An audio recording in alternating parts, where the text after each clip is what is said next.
একটি ঘন জঙ্গলের মাঝখানে একটি বড় আঙ্গুর গাছে বাস করত এক চঞ্চল ও বুদ্ধিমান বানর। নদীর ধারে সেই গাছটি হওয়ায় একদিন কুমির এসে সেখানে বিশ্রাম নেয়। ধীরে ধীরে কুমির ও বানরের মধ্যে বন্ধুত্ব গড়ে ওঠে। বানর প্রতিদিন গাছ থেকে মিষ্টি আঙ্গুর পেড়ে কুমিরকে খাওয়াত। এইভাবে তাদের বন্ধুত্ব আরও গভীর হতে থাকে। একদিন কুমিরের স্ত্রীর খুব ইচ্ছা হল বানরের কলিজা খাওয়ার।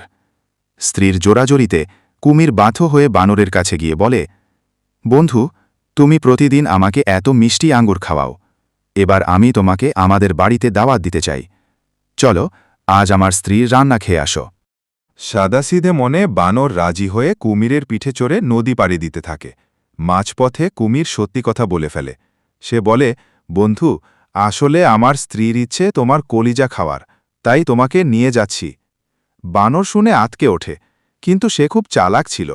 সে বলল, তুমি আগেই বললে না কেন? আমি তো কলিজাটা আঙ্গুর গাছে রেখে এসেছি। চলো, আগে গাছে যাই, কলিজা নিয়ে তারপর তোমার স্ত্রীর জন্য নিয়ে যাই। বোকা কুমির কথা বিশ্বাস করে আবার তাকে গাছের কাছে নিয়ে আসে।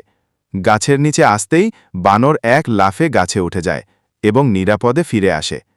বানর বেঁচে গেলেও সে কাঁদতে থাকে, কেননা কেউ তার এই বুদ্ধিমত্তার জন্য লাইক বা সাবস্ক্রাইব করেনি।